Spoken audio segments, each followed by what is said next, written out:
Hi hello ಎಲ್ಲರಿಗೂ ನಮಸ್ತೆ. ನೀವು ನೋಡ್ತಾ ಇದ್ದೀರಾ info with Vicky YouTube channel. ಇವತ್ತಿನ ವಿಡಿಯೋದಲ್ಲಿ ನಾವು ಹೊಸದಾಗಿ ಗೃಹಲಕ್ಷ್ಮಿ ರಿಲೇಟೆಡ್ ಅಪ್ಡೇಟ್ಸ್ಗಳನ್ನ ತಿಳ್ಕೊಳ್ತಾ ಹೋಗ್ತಾ ಇದ್ದೇವೆ. ಅದರಲ್ಲಿ ಮೊದಲೇ ಅಪ್ಡೇಟ್ ಏನಪ್ಪ ಅಂತ ಹೇಳಿದ್ರೆ, ಈ 2 ಲಕ್ಷ ಗೃಹಲಕ್ಷ್ಮಿಯರಿಗೆ ಇನ್ನು ಮುಂದೆ ಯಾವುದೇ ಕಾರಣಕ್ಕೂ ಸಹ ಗೃಹಲಕ್ಷ್ಮಿ ಯೋಜನೆ ಹಣ ಜಮೆ ಆಗೋದಿಲ್ಲ ಅಂತ ರಾಜ್ಯ ಸರ್ಕಾರ ಆದೇಶವನ್ನು ಹೊರಡಿಸಿರುವಂಥದ್ದು.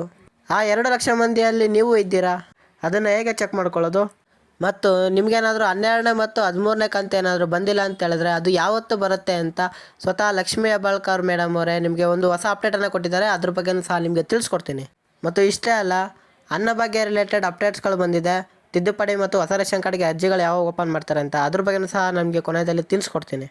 ನೋಡಿ, ಎಲ್ಲ ಮಾಹಿತಿಗಳು ಸಹ ನಿಮಗೆ ಈ ಒಂದೇ ವಿಡಿಯೋದಲ್ಲಿ ಸಿಗ್ತಾ ಇದೆ. ಎಲ್ಲ ಮಾಹಿತಿಗಳು ಬೇಕು ಅಂತಂದರೆ ವಿಡಿಯೋನ ಫುಲ್ ನೋಡಿ, ಮಧ್ಯೆ ಸ್ಕಿಪ್ ಮಾಡಬೇಡಿ.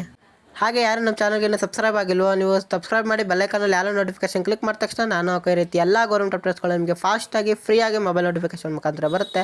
ಅದನ್ನ ಕ್ಲಿಕ್ ಮಾಡಿ ಎಲ್ಲ ರೀತಿಯ ಗೌರ್ಮೆಂಟ್ ಅಪ್ಡೇಟ್ಸ್ನ ಪಡ್ಕೋಬೋದು ಅಂತ ಹೇಳ್ತಾ, ಈಗ ಒಂದೊಂದೇ ಅಪ್ಡೇಟ್ಗಳನ್ನ ನಿಮಗೆ ತಿಳಿಸ್ಕೊಡ್ತಾ ಹೋಗ್ತಾ ಇದ್ದೀನಿ. ನೋಡಿ, ರಾಜ್ಯ ಸರ್ಕಾರ ಏನು ಗೃಹಲಕ್ಷ್ಮಿ ಸ್ಕೀಮನ್ನು ಜಾರಿಗೆ ತಂತು ಅಂತೂ ಇಂತೂ 11 ಕಂತುವರೆಗೂ ಸಹ ಆಲ್ಮೋಸ್ಟು ಎಲ್ಲ ಗೃಹಲಕ್ಷ್ಮಿಯರಿಗೂ ಸಹ ಹಣ ಜಮೆ ಆಗಿದೆ.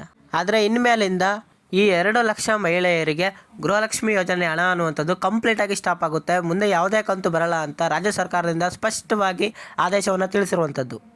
ಅದು ಯಾರಿಗೆ ಅಂತ ತಿಳಿಸ್ಕೊಟ್ಬಿಡ್ತೀನಿ. ಹಾಗೆಯೇ ಈ ವಿಡಿಯೋಗೆ ಯಾರು ಲೈಕ್ ಕೊಟ್ಟಿಲ್ವೋ ಹಾಗೆ ಒಂದೊಂದು ಲೈಕ್ನ ಕೊಟ್ಬಿಟ್ಟು ವಿಡಿಯೋ ನೋಡೋಕ್ಕೆ ಶುರು ಮಾಡಿಬಿಡಿ. ಹಾಗಿದೆಯಾ ಲೈಕು? ಬನ್ನಿ ಈಗ ವಿಡಿಯೋನ ಶುರು ಮಾಡೋಣ. 2 ಲಕ್ಷ ಗೃಹಲಕ್ಷ್ಮಿಯರು ಅಂದರೆ ಯಾರಪ್ಪ ಅಂತ ಹೇಳಿದ್ರೆ, ಯಾರು IT ಮತ್ತು GST ಪೇ ಮಾಡಿ ಈಗಲೂ ಸಹ ಗೃಹಲಕ್ಷ್ಮಿ ಹಣವನ್ನು ಯಾರು ಪಡಿತಾ ಇದ್ದಾರೋ ಅವರಿಗೆ ಇನ್ನು ಮುಂದೆ 2,000 ಗೃಹಲಕ್ಷ್ಮಿ ಹಣವಂಥದ್ದು ಯಾವುದೇ ಕಾರಣಕ್ಕೂ ಬರಲ್ಲ ಅಂತ ರಾಜ್ಯ ಸರ್ಕಾರದಿಂದ ಸ್ಪಷ್ಟವಾಗಿ ತಿಳಿಸಿದ್ದಾರೆ. ಹಾಗಾಗಿ ಮೇಲಿಂದ ಯಾರು ITI ಮತ್ತು GST ಕಟ್ತಾ ಇದ್ದೀರೋ ನೀವು ಗೃಹಲಕ್ಷ್ಮಿ ಹಣವನ್ನು ಎಕ್ಸ್ಪೆಕ್ಟ್ ಮಾಡೋಕ್ಕೆ ಹೋಗಬೇಡಿ ರಾಜ್ಯ ಸರ್ಕಾರದಿಂದ. ಮತ್ತು ನೀವೇನು IT GST ಕಟ್ತಾ ಇಲ್ವಾ? ಆದರೂ ನಿಮಗೆ IT GST ಕಟ್ತಾ ಇದ್ದೀರಾ ಅಂತ ಗೃಹಲಕ್ಷ್ಮಿ ಅಪ್ಲಿಕೇಶನ್ ರಿಜೆಕ್ಟ್ ಆಗಿದೆಯಾ? ಹಾಗಿದ್ರೆ ಚಿಂತೆ ಮಾಡಬೇಡಿ. ನೀವು ನಿಮ್ಮ ಹತ್ತಿರದ ಮಹಿಳಾ ಮತ್ತು ಮಕ್ಕಳ ಕಲ್ಯಾಣ ಇಲಾಖೆ ಅಥವಾ CDPO ಆಫೀಸ್ ಅಂತ ಕರೀತಾರೆ, ಆ ಇಲಾಖೆಗೆ ಹೋಗಿ ನಾವು IT GST ಕಟ್ತಾ ಇಲ್ಲ, ನಮಗೆ ಗೃಹಲಕ್ಷ್ಮಿ ಹಣವನ್ನು ಸ್ಯಾಂಕ್ಷನ್ ಮಾಡಿಕೊಡಿ ಅಂತ ಹೇಳಿ ನಿಮ್ಮ ಡಾಕ್ಯುಮೆಂಟ್ಸ್ಗಳನ್ನ ಕೊಟ್ಟು, ಜೊತೆಗೆ ಅದರಲ್ಲಿ ಸ್ವಯಂ ಡಿಕ್ಲರೇಷನ್ ಪತ್ರವನ್ನು ನೀವು ಬರೆದು ಅವರಿಗೆ ನೀವು ಸಬ್ಮಿಟ್ ಮಾಡಿದ್ರೆ ಅವರು ನೀವು ಕಟ್ತಾ ಇದ್ದೀರಾ ಇಲ್ವಾ ಅಂತ ವೆರಿಫೈ ಮಾಡಿ ಸಿಸ್ಟಮಲ್ಲಿ ಅಪ್ಡೇಟ್ ಮಾಡ್ತಾರೆ. ಅದೆಲ್ಲ ಅಪ್ಡೇಟ್ ಆಗಿ ಮುಂದಿನ 1 ಅಥವಾ 2 ತಿಂಗಳಲ್ಲಿ ನಿಮಗೆ ಮುಂದೆ ಗೃಹಲಕ್ಷ್ಮಿ ಯೋಜನೆ ಅನ್ನುವಂಥದ್ದು ಕಂಟಿನ್ಯೂ ಆಗುತ್ತೆ. ಹಾಗಾಗಿ ನೀವು IT GST ಅಂತ ತೋರಿಸ್ತಾ ಇದೆ ಅಂತ ಸ್ಟೇಟಸ್ ತಿಳ್ಕೊಬೇಕು ಅಂತಂದರೆ ನಿಮ್ಮ ಹತ್ತಿರದ ಗ್ರಾಮ 1, ಕರ್ನಾಟಕ 1, ಬೆಂಗಳೂರು 1 ಕೇಂದ್ರಗಳಿಗೆ ನೀವು ಹೋಗಿ ನಿಮ್ಮ ರೇಷನ್ ಕಾರ್ಡ್ ನಂಬರನ್ನು ನೀವು ಅವ್ರಿಗೆ ಕೊಟ್ಟರೆ ಅವರು ಏನಾಗಿದೆ ಅನ್ನುವಂಥ ಸ್ಟೇಟಸನ್ನು ನಿಮಗೆ ತಿಳಿಸ್ಕೊಡ್ತಾರೆ. ನಿಮ್ಮದೆಲ್ಲ ರಿಜೆಕ್ಟ್ ಆಗಿತ್ತು ಅಂತ ಹೇಳಿದ್ರೆ ನಿಮ್ಮ CDPO ಆಫೀಸ್ಗಳಿಗೆ ಹೋಗಿ ನೀವು ಅರ್ಜಿಯನ್ನು ವೆರಿಫೈ ಮಾಡಿಸ್ಬೋದು. ಮತ್ತು ಇನ್ನೊಂದು ಆದೇಶ ಏನಪ್ಪ ಅಂತ ಹೇಳಿದ್ರೆ, ಯಾರ್ದು ರೇಷನ್ ಕಾರ್ಡ್ ಅನ್ನುವಂಥದ್ದು ಕ್ಯಾನ್ಸಲ್ ಆಗಿದೆ ಅವರಿಗೂ ಸಹ ಗೃಹಲಕ್ಷ್ಮಿ ಯೋಜನೆ ಅಂಥದ್ದು ಕಂಟಿನ್ಯೂ ಆಗಲ್ಲ ಅಂತ ತಿಳಿಸಿದ್ದಾರೆ. ಈ ರೇಷನ್ ಕಾರ್ಡ್ ಕ್ಯಾನ್ಸಲ್ ಅನ್ನುವಂಥದ್ದು 1 ವಾರದಿಂದ ಕ್ಯಾನ್ಸಲ್ ಬರ್ತಾ ಇದ್ದಾರೆ. ಬರೋಬ್ಬರಿ 1,20,000 ಮೇಲೆ ಕಾರ್ಡ್ಗಳನ್ನ ಕ್ಯಾನ್ಸಲ್ ಬಂದಿದ್ದಾರೆ. ನಿಮ್ದೇನಾದರೂ ಕಾರ್ಡು ಸ್ಟೇಟಸ್ ಏನಾಗಿದೆ ಅಂತ ತಿಳ್ಕೊಬೇಕು ಅಂತಂದರೆ ನಾನು ನಿಮಗೆ ವೀಡಿಯೋನ ಡಿಸ್ಕ್ರಿಪ್ಷನ್ ಬಾಕ್ಸಲ್ಲಿ ಹಾಕಿರ್ತೀನಿ, ನೀವು ಅದನ್ನ ಚೆಕ್ ಮಾಡ್ಕೊಳ್ಳಿ. ಆಗ ಅದರಲ್ಲಿ ನಿಮ್ಮ ಕಾರ್ಡ್ ಏನಾದ್ರು ಆಕ್ಟಿವ್ ಆಗಿತ್ತು ಅಂತಂದರೆ ನಿಮ್ಮ ಗೃಹಲಕ್ಷ್ಮಿ ಯೋಜನೆ ಹಣ ಕಂಟಿನ್ಯೂ ಆಗುತ್ತೆ. ಏನಾದರೂ ನಿಮ್ಮ ಕಾರ್ಡನ್ನು ಕ್ಯಾನ್ಸಲ್ ಮಾಡಿದೆ ಅಂದರೆ ನಿಮ್ಮ ಗೃಹಲಕ್ಷ್ಮಿ ಯೋಜನೆ ಮತ್ತು ಅನ್ನಭಾಗ್ಯ ಯೋಜನೆ ಕಂಪ್ಲೀಟಾಗಿ ಸ್ಟಾಪ್ ಅಂತ ಆಗುತ್ತೆ. ಓಕೆ, ಯಾರ್ಯಾರಿಗೆ ಬರಲ್ಲ ಅಂತ ಗೊತ್ತಾಯಿತು. ಈಗ ನಮ್ಮದೆಲ್ಲ ಆಕ್ಟಿವ್ ಆಗಿ ಸರಿಯಾಗಿದೆ, ಆದರೂ ನಮಗೆ ಇನ್ನೂ 12ನೇ ಕಂತು ಮತ್ತು 13ನೇ ಕಂತು ಬಂದಿಲ್ಲ ಅಂತ ಹೇಳೋರಿಗೆ ಸ್ವತಃ ಲಕ್ಷ್ಮೀ ಹೆಬ್ಬಾಳ್ಕರ್ ಅವರೇ ಒಂದು ಹೊಸ ಅಪ್ಡೇಟನ್ನು ಕೊಟ್ಟಿದ್ದಾರೆ. ನೀವು ಸಹ ಬೇರೆ ಯೂಟ್ಯೂಬ್ ಚಾನಲ್ ನೀವು ನೋಡ್ತಾ ಇದ್ದೀರಾ ಅಂತ ಹೇಳಿದ್ರೆ ಅದರಲ್ಲಿ ನಿಮಗೆ ಕೆಲವು ಫೇಕ್ ನ್ಯೂಸ್ಗಳೆಲ್ಲ ಓಡ್ತಾ ಇರುತ್ತೆ. ಏನಂತಪ್ಪ ಅಂತ ಹೇಳಿದ್ರೆ 12 ಮತ್ತು 13ನೇ ಕಂತು ಈ ಜಿಲ್ಲೆಗಳಿಗೆ ಜಮೆ ಅಂತ ಹೇಳಿ ನಿಮಗೆ ಫೇಕ್ ಯೂಟ್ಯೂಬರ್ಸ್ ಎಲ್ಲ ಆದ್ರೂ ನಿಮಗೆ ವೀಡಿಯೋಗಳನ್ನ ಬಿಡ್ತಾ ಇರ್ತಾರೆ. ಅದನ್ನು ಯಾವುದನ್ನು ಸಹ ನಂಬೋಕ್ಕೆ ಹೋಗಬೇಡಿ.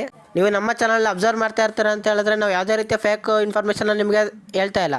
ಓಕೆ, ಈಗ ಲಕ್ಷ್ಮೀ ಹೆಬ್ಬಾಳ್ಕರ್ ಏನು ಹೇಳಿದ್ದಾರೆ ಅಂತ ತಿಳಿಸ್ಕೊಟ್ಬಿಡ್ತೀನಿ. ನೋಡಿ, ಅವರು ಹೇಳಿರೋ ಪ್ರಕಾರ 12 ಮತ್ತು 13ನೇ ಕಂತಿನ ಹಣ ಇನ್ನೂ ಯಾವುದೇ ಫಲಾನುಭವಿಗಳಿಗೂ ಸಹ ಹಣ ಬಿಡುಗಡೆ ಆಗಿಲ್ಲ.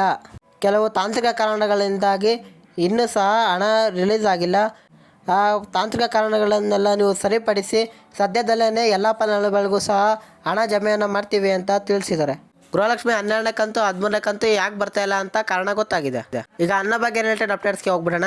ಈಗ ಯಾರು ರೇಷನ್ ಕಾರ್ಡ್ ತಿದ್ದುಪಡಿ ಮತ್ತು ಹೊಸ ರೇಷನ್ ಕಾರ್ಡ್ಗೆ ಅರ್ಜಿಯನ್ನು ಹಾಕಬೇಕು ಅಂತ ವೇಟ್ ಮಾಡ್ತಿದ್ರು ಅವರಿಗೆ ಆಹಾರ ಮತ್ತು ನಾಗರಿಕ ಸಚಿವರಾದಂತಹ ಮುನಿಯಪ್ಪ ಸರ್ ಅವರು ನಿಮಗೆ ಹೊಸ ನ್ಯೂಸನ್ನು ಕೊಟ್ಟಿದ್ದಾರೆ. ಏನಪ್ಪ ಅಂತ ಹೇಳಿದ್ರೆ, ಈ ತಿಂಗಳ 15ರಿಂದ 30ರ ಒಳಗೆ ಹೊಸ ಪಡಿತರ ಚೀಟಿ ಮತ್ತು ತಿದ್ದುಪಡಿಗೆ 1 ದಿನ ಅವಕಾಶವನ್ನು ಮಾಡಿಕೊಡ್ತೇವೆ ಅಂತ ತಿಳಿಸಿದ್ದಾರೆ. ಯಾರ್ಯಾರಿಗೆ ಹೊಸ ತಿದ್ದುಪಡಿ ಮತ್ತು ಪಡಿತರ ಚೀಟಿ ತಿದ್ದುಪಡಿಯನ್ನು ಮಾಡ್ಕೋಬೇಕು ಅಂತ ಅಗತ್ಯ ಇದೆಯೋ ಅವರು ತಮ್ಮ ಗ್ರಾಮ 1, ಕರ್ನಾಟಕ 1 ಮತ್ತು ಬೆಂಗಳೂರು 1 ಕೇಂದ್ರಗಳಿಗೆ ಹೋಗಿ ಅರ್ಜಿಯನ್ನು ಸಲ್ಲಿಸ್ಬೋದು. ಇಷ್ಟು ಮಾಹಿತಿನ ನಿಮಗೆ ಒಂದೇ ವಿಡಿಯೋದಲ್ಲಿ ನಿಮಗೆ ಎಲ್ಲ ಸಂಪೂರ್ಣವಾಗಿ ತಿಳಿಸ್ಕೊಟ್ಟಿದ್ದೀನಿ. ವಿಡಿಯೋ ಇಷ್ಟ ಆಗಿರುತ್ತೆ ಅಂತಂದರೆ ಇನ್ನೂ ಯಾರು ಲೈಕ್ ಮಾಡಿಲ್ವೋ ಹಾಗೆ ಒಂದೊಂದು ಲೈಕ್ನ ಕೊಟ್ಬಿಡಿ. ಹಾಗೆ ಈ ವಿಡಿಯೋನ ನಿಮ್ಮ ಗೃಹಲಕ್ಷ್ಮಿಯರಿಗೆ ಮತ್ತು ಅನ್ನಭಾಗ್ಯ ಫಲಾನುಭವಿಗಳಿಗೆ ತಪ್ಪದೆ ಶೇರ್ ಮಾಡಿ, ಅವ್ರಿಗೂ ಸಹ ಇದು ತುಂಬಾ ಯೂಸ್ ಆಗುತ್ತೆ. ಹಾಗೆ ಈ ವಿಡಿಯೋ ಬಗ್ಗೆ ಏನೇ ಡೌಟ್ ಇದ್ದರೂ ಡೈರೆಕ್ಟ್ ಕಮೆಂಟ್ ಬಾಕ್ಸಲ್ಲಿ ಕಮೆಂಟ್ ಮಾಡಿ. ಹಾಗೂ ಇದೇ ರೀತಿ ಕಂಟೆಂಟ್ಗಳಿಗೆ ನನ್ನ ಚಾನಲ್ನ ಸಬ್ಸ್ಕ್ರೈಬ್ ಮಾಡೋ ಜೊತೆಗೆ ಬೆಲ್ ಐಕಾನಲ್ಲಿ ಆಲ್ ನೋಟಿಫಿಕೇಶನ್ ಕ್ಲಿಕ್ ಮಾಡೋದನ್ನ ಮರಿಬೇಡಿ. ಸಿಗೋಣ ಮುಂದಿನ ಇನ್ಫಾರ್ಮೇಟಿವ್ ವಿಡಿಯೋದಲ್ಲಿ. ಬಾಯ್ ಬಾಯ್.